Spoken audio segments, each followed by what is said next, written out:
Our next speaker is Professor Christophe Stove from Ghent University, and he's going to be talking to us about the application of microsampling to forensic toxicology.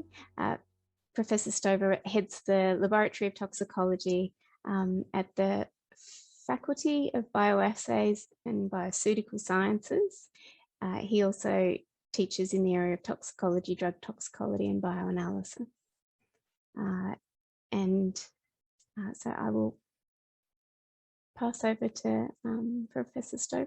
Thank you for having me. It's great to be with you, and I'll talk about something different from TDM, but in the end I will also talk about TDM. So application of microsampling to forensic toxicology. Very briefly, microsamples, what are those?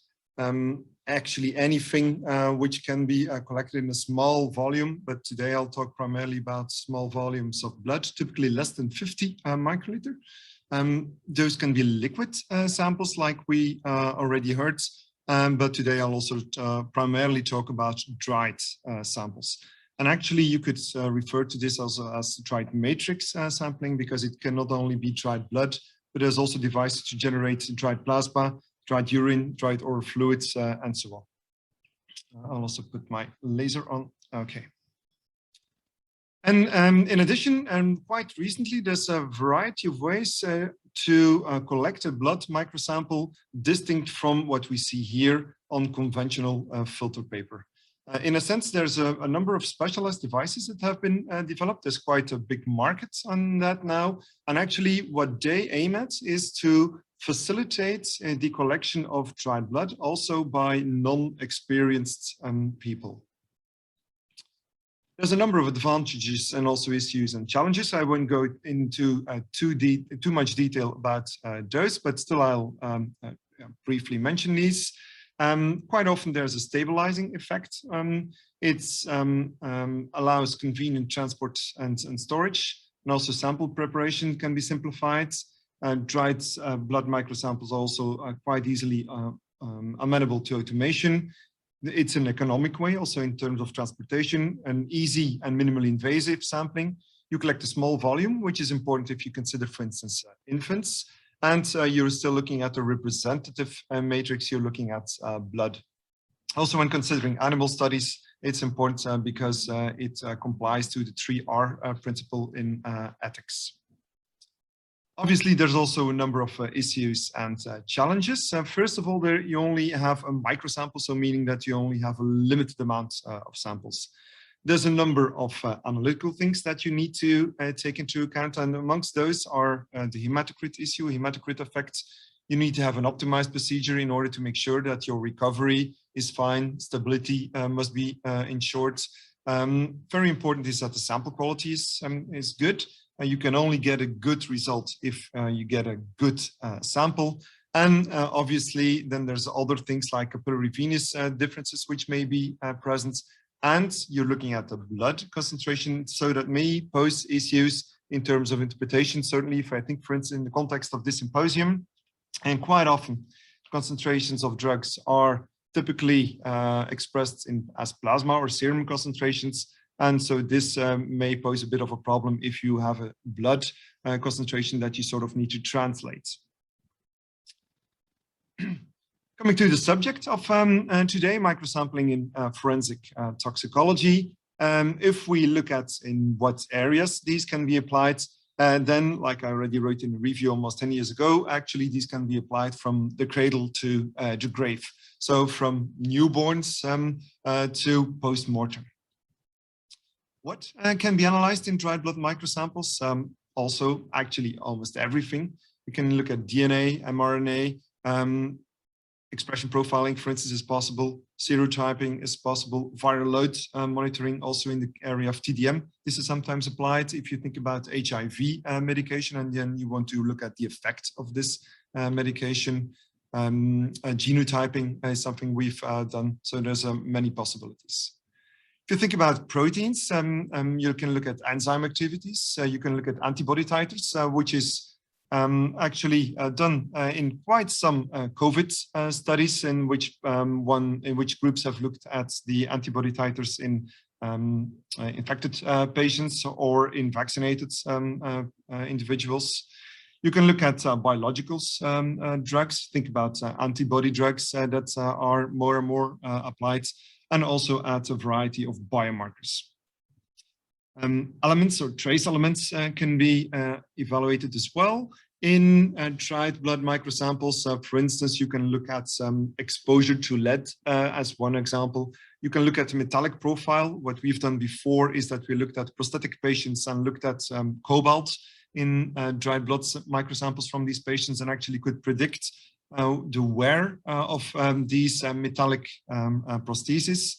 And potassium is also something that we've done before, because if you look at the potassium content of a dried blood microsample, you can predict the hematocrits.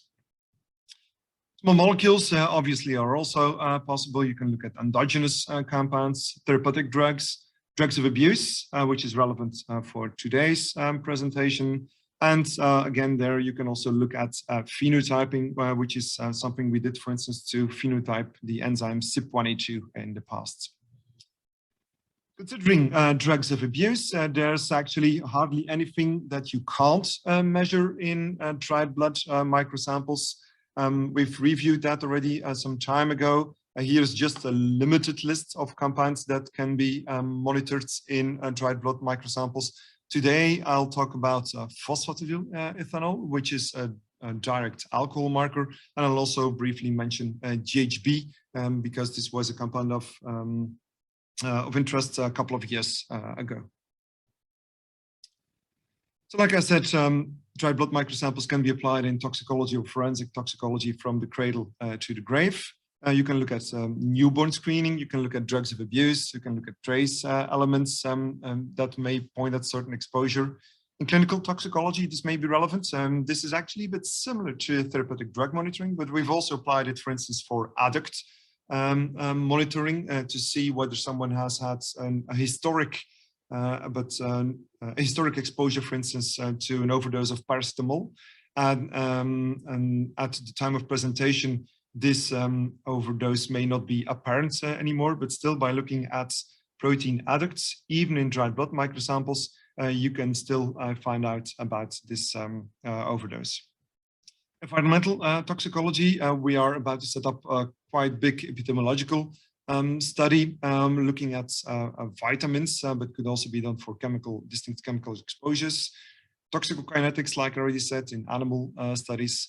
Doping control, actually WADA has recently published technical documents to use dried blood spots also in doping control context, and then more hardcore, what I would call forensic toxicology.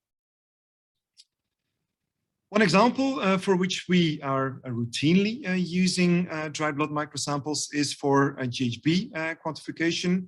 And actually, one of the things that I want to show you in that perspective is that it's important if you want to monitor something in a dried blood microsample that was derived from a finger prick, that you end up with sort of the same concentration as in venous dried blood spots. And that's actually what we did in a study here with GHB. So we plotted capillary dried blood spot concentrations versus venous dried blood spot concentrations. So these are dried blood spots generated from venous blood collected at the same time as the finger prick blood was collected. And we got pretty much the same concentrations. Actually, we are running this as an accredited procedure in a lab for quite some years now. It's routinely implemented. And actually, dried blood spots in that context are primarily used as a sample preparation. So it's not that we get so many cases in which we do finger prick sampling for GHB. No, actually, if we get a venous blood sample and it's requested to perform a GHB determination, we just generate a dried blood spot of it because it easily fits in the routine procedure, in the accredited procedure that we've set up. An analyte that I'll talk in the next stage is PETH, or phosphatidylethanol. Actually, this is a direct metabolite of ethanol. So what you see here is a pretty complex scheme with ethanol here in the middle. And you have a variety of direct ethanol metabolites that can be generated. And I'll focus on these that are depicted here. So you have phospholipids that are covalently modified by phospholipase D. And like that, you get phosphatidyl ethanol. PETH or phosphatidylethanol, the concentration of it relates to the amount of alcohol that has been consumed during the past month. And actually, you can look at it as a modified phosphatidyl molecule in which you have an ethanol moiety added here. What I'll talk on is PETH 16O181, which may sound pretty complex. Actually, the 16 just refers to the number of carbons that's here. 18 refers to the number of carbons that's here, and the 1 refers to the double bond that's over here. So there's a variety of PETs, but this is the most abundant one that's being formed. This is a direct marker which has a high sensitivity and specificity, meaning that you won't have PETH if you didn't drink alcohol. The matrix in which it's determined is blood, as phosphatidylcholine is present in erythrocyte membranes, and as a consequence, also PETH is present in erythrocyte membranes. The way we use this primarily in our lab is using volumetric absorptive microsampling or the MITRA tips from Neoterics, in which you have a small tip which may wake up a fixed volume of blood independent of the hematocrit, and in this case, we use 10 microliter tips, so we do the analysis only on 10 microliter of blood. The time frame that you look at when you're analyzing PETH is several weeks up to a month, and there's actually a growing consensus regarding internationally accepted cutoff values for PETH, meaning that if you're below 20 nanogram per mil, that's compatible with abstinence. If you're between 20, 150 or 200, or even up to 270. That's what we use because we also include measurement uncertainty between 20 and so here. That's compatible with social drinking. Above 200, that's already compatible with chronic and excessive alcohol consumption. And in selected cases, we find values over 2,000, even over 3,000 nanogram per mil. And actually, I really don't know what you need to drink on a daily basis in order to get that. And I'm also not willing to try. Good. So PETH is determined in dried blood microsamples. We established a procedure in dried blood spots and in volumetric absorptive microsamples. And also here, we demonstrated that the concentration in dried blood spots collected from a fingertip was actually equivalent to the concentration that's determined in a venous blood sample. So actually we got a perfect correlation. If you think about applications for PETH or phosphatidylethanol, what are the different types of applications that we can envisage? We use it in a clinical context. We've set up a collaboration with Ghent University Hospital. We've looked at liver transplant patients, and now and then also get some samples, for instance, for heart transplant, lung transplant, we already got, where it's also important that people don't drink and definitely don't drink excessively. So what is shown here in the graph is samples that we got from a control group, healthy volunteers in blue, and samples that we got from the Department of Hepatology. And actually, you can see that the vast majority of the Department of Hepatology, the samples that we got, was compatible with abstinence, less than 20 nanogram per mil. But there were some samples that were really very high. And actually, the aim is now to have these patients actually have an additional follow-up, and actually also ask these individuals to sample themselves at home. There's no way that they can sort of cheat with that. It's not that they can sample a cat or a dog, because we know how fast the decline should be. And if it doesn't go backwards, then we know they keep on drinking. A real forensic application in post-mortem analysis is in the context of alcoholic ketoacidosis, where also PETH can be monitored. For those of you that are not too much into forensic toxicology, what is alcoholic ketoacidosis? It's something that may occur in chronic excessive drinkers that suddenly cease drinking and actually may lead to the death of the ones that are involved. What's typically seen is as they cease drinking, we're looking here at the chromatogram where we look at alcohol, that there's no alcohol present in blood or urine, but that we get a very high acetone peak, which points to the acidosis and the ketogenesis. Actually, also beta-hydroxybutyric acid, another ketone body, is typically highly elevated here. This is a case that I present you. In this case, it was 730 milligram per liter. Normally, it should be less than 50. In vitreous, we get typically low to normal molar sum of glucose and lactate, which was also the case over here. So this sort of rules out diabetic ketoacidosis as another cause of ketoacidosis. And then relevant to today's presentation is that you can also monitor PETH and that it's excessively high, 2,615 nanogram per mil. So this clearly indicates that this is someone that was excessively drinking. The fact that there was no alcohol at the time of death is compatible with the fact that that person has ceased drinking, and the fact that we find these ketone bodies actually is sort of a textbook case for alcoholic ketoacidosis. We primarily apply PETH in the context of driving license regranting, where currently in Belgium still, and in many countries still, indirect biomarkers are used mostly. And with these indirect markers, CDT is the, let's say, the best of the non-good markers. They primarily suffer from sensitivity issues. And I'll try to illustrate that with a study that we've performed in a number of individuals that was in a program for driving license regranting. So here we plotted the CDT results versus the PETH results on the x-axis. And actually what we would expect if someone has a PETH value above 270 nanogram per mil, we call that, and our colleagues call that chronic and excessive drinking. However, if we look here in the upper quadrant, we can see that there's actually only a limited number of individuals that is CDT positive.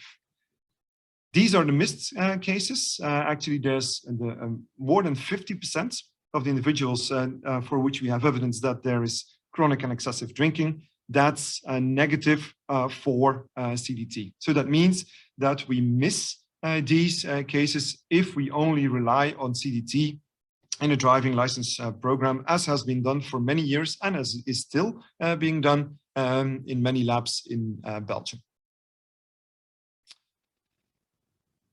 What we wanted in order to sort of get this PETH marker introduced into driving license regranting program is an increased insight into the kinetics of PETH. So we set up a large-scale population study. The prime aim was to get a good insight into the variability of kinetics of the disappearance of PETH, because we really needed to persuade medical doctors that this was a valuable marker. So the study set up aimed at evaluating the decrease in PETH in hundreds of people that normally do drink alcohol, but voluntarily stay sober for a month. It wasn't so easy to set that up. And so we envisaged that remote sampling or home sampling would be the only possibility, certainly because we also wanted to have repeated sampling at different time points. So we used these microsamplers that I already introduced earlier. And we teamed up with an initiative called Tournée Minéral, which is similar, if I'm not mistaken, to Dry July in Australia. So in a sense, that allowed us to recruit in only 5 days' time almost 800 persons that volunteered to stay sober and to sample early, mid, and end February 2019. To make a very long story short, we analyzed thousands of samples, normalized these scores so that the starting value would correspond to 1, and then looked at the decrease in PETH values. And actually, like that, we could set up a 95% confidence interval in which, so 95% of the volunteers would lie if you would follow up someone on day 1 and sample on day 14, day 28, and so on. And like that, you can actually predict if someone has been drinking meanwhile or hasn't been drinking. I'll try to explain that with some examples. So if you look at PETH elimination, we apply the model that we set up. Then we can look at some individual data points. For instance, here, this is one volunteer that stayed sober here initially, but then in the second period started drinking, and we can see that this last point is not within the 95% confidence interval anymore. And indeed, that person then claimed that he had been drinking. So if this point is outside this interval, then we can indeed say, okay, this person had not been abstinent. There's also some cases that may be slightly more subtle. For instance, here we can see that there's a decrease, which was still in the 95% confidence interval, but then it sort of stayed flat. And actually, if we look at the slope, how the slope from between this point and this point goes, then we could still see that if it was larger than the 99th centile of the slopes of all individuals, that indeed also that was incompatible with not being abstinent. And then someone that did remain abstinent nicely lay over here. And so this is something we now routinely apply in judicial cases. So actually, we work together with quite some medical doctors that do sampling using these FAM samplers, send these via regular mail to us. And up to now, we have analyzed thousands of samples. And we use this even in a judicial context. More examples, here, someone that has been drinking. Again, someone that has been drinking, and also here, someone that has been drinking, but it was alcohol-free beer. And indeed, we can see that this nicely follows the line as we expect. If you look at microsampling in forensic toxicology, there's obviously more applications. I only gave some examples. A proof of concept of detectability in dried blood microsamples has actually been demonstrated for a wide panel of abused substances. The issue is a bit that there's not sufficient publications or not sufficient reports that actually have demonstrated the real utility. Obviously, in a forensic context, you need to be sure that the sample that you analyze is collected from the individual that you want to control. But I think with the increased uptake in doping control, as also recommended by WADA, also in forensics, there may be an increased uptake. In controlled drug administration studies, either human or animal, microsampling has been applied. Follow-up of, for instance, drug addicts, or in the context of driving license regranting. Already mentioned the possibility to follow up someone at home, because we know how fast this PETH can disappear. So there's no way you can cheat. You can ask your wife, but we will see, and all of a sudden we will see a drop, which is not possible. That does not disappear all of a sudden from the blood. And actually, we've managed to get several drinkers sober in this way. You can also use it as a sample preparation procedure, like I already said. We've established a procedure for on-spot derivatization for GHB. You can apply it for dried urine spots and so on. More recently, there's an increased interest in fully automated online analysis. There's several possibilities. So you can have some kind of flow-through desorption. You can also have a clamp. This is a picture from the configuration that we have in our lab. It has been used also for forensic routine dried blood screening for workplace testing, and also coming to the topic of the main topic of this symposium for TDM. It is also being applied in therapeutic drug monitoring. We already showed this for antiepileptics before. Now, a publication that's just out showed that it's also possible for immunosuppressants. So to conclude, dried blood spot sampling and analysis, or in general, dried blood microsampling and analysis, has evolved a lot since the establishment of newborn screening, where it originally started. It offers a wide variety of advantages. There are various issues associated with microsampling and DBS sampling and analysis, and validation may effectively require a substantial extra effort. In this context, I can also refer to a review article published in the Therapeutic Drug Monitoring, also jointly with Jan-Willem Alphenaar, who is also part of this symposium. The last few years, a wide variety of approaches has become available that does allow to deal with issues and challenges. DBS sampling and analysis is increasingly being used in a wide variety of applications, also in forensics. Dried blood spots, and like I already said, dried whatever matrix spots offer potential from a sample prep perspective as well. And provided that robust procedures are set up, routine implementation is effectively possible. For instance, we have accredited procedures for GHB and PETH, and we routinely apply PETH for driving license regranting cases, and also actually in clinical cases. And we've done thousands of analysis, both within Belgium, but also even we receive samples from, for instance, the UK. So with this, I'd like to thank you for your attention. I would like to thank all our collaborators from all over the world. I would like to thank Susie and Jason for setting this up. And obviously, I would like to thank my team for the continuous support, and because otherwise I wouldn't have this to present here. Thank you. Thank you very much, Christophe. That was an excellent talk, and I'll just remind our participants that if you've got any questions for Christophe, you can pop them into the Q&A. But I'm going to kick off, and in that, when you were talking about the GHB analysis, I was wondering, do you have is that something that is done, or do you envisage that could be done by a police collection? Is that done right at the point of arrest, or at what time is that occurring, or is it further down the track? And yeah, in principle, it is perfectly possible to have the police done the sampling.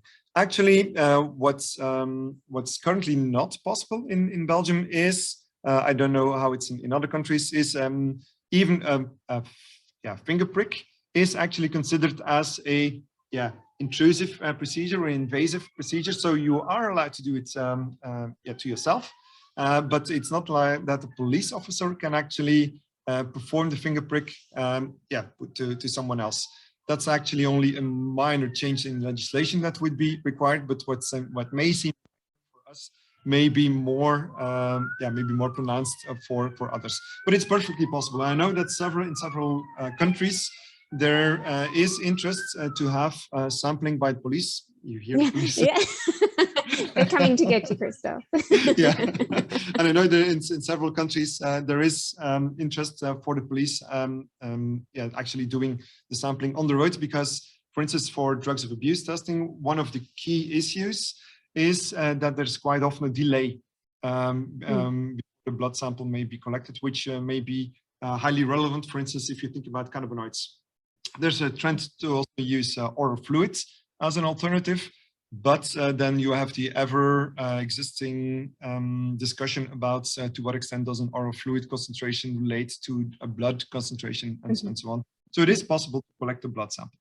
Okay, and then if time has been a factor in the collection of the sample, are you able then to relate that to the metabolites and that process, or to estimate when they may have used the blood? Yes, obviously it's important that you consider the stability. For instance, for cocaine, it would not be ideal. That's not an ideal analyte. We have done a study on cocaine in dried blood spots. Actually, it was a controlled administration study, and there we did find that although the stability had improved, that still there were issues with stability. Obviously, if you find a metabolite, benzoyl in dried blood, then it also points to the fact that there has been exposure, or there has been use of cocaine, but it's more complicated to make statements about the actual concentration or being under the influence of cocaine, yes or no. Same holds true for cathinoids. Yeah. Okay. And that's an outstanding result with your the PETH analysis, where you've been able to assist people move away from alcoholism through that support. With your dry July study, did you get feedback from the participants on the use of the, device? So I didn't have the time to go into detail about that. Actually, we also submitted the questionnaire to those, and one of the things that we asked was, suppose you would, and that's relevant in the context of the seminar as well, suppose that you would need to take a drug, and that you would require follow-up of the drug concentrations. Would you consider this an acceptable procedure? And the vast majority responded yes to that question. Also, they responded that the pain was quite minimal. And I also should note that this was a study that was entirely done remotely. So no one came over here. Everything was done via mail. We had a YouTube movie explaining how the sampling had to be done. We had some card explaining how it should be done. We gave instructions via email, and something like 90% of the individuals that had never done and had never heard of microsampling before was able to provide some adequate sample, and actually during the 3 time periods. So that's it was quite a success, and actually several. So they got 4 samplers, and we already required 3 to be filled. So some did a duplicate sampling, and actually we also looked at the duplicates, and that imprecision was actually very limited. So the additional imprecision was very limited. So demonstrating that even in non-experienced individuals, it is possible to get trustworthy results because of good sample collection. Yeah, excellent. And I do have a question here from Quinn. She's asking, can it possibly be a case of a false positive with alcohol and or food drinks on site? So there's actually no false positives. The only way in which you can be false positive if you have a condition in which you generate ethanol yourself. So there is a very rare condition, auto-brewing syndrome, in which your bowel is actually contaminated with yeast. But those people have a constant level of alcohol, and obviously they will also have phosphatidylate ethanol. But for the rest, if you have no alcohol in your blood, you will not test positive. There has been a study, for instance, or several studies have looked at that. Just because we use alcohol sanitizer to infect, studies have evaluated at this. Also mouthwashes containing ethanol, and as long as you keep a threshold at something like these 20 nanogram per mil, then you're actually safe. So that's why we don't consider a 0 value, but still actually a threshold value of 20 nanogram per mil. Okay, excellent. Well, thank you very much, Christophe. I really appreciate you joining us tonight. You're welcome.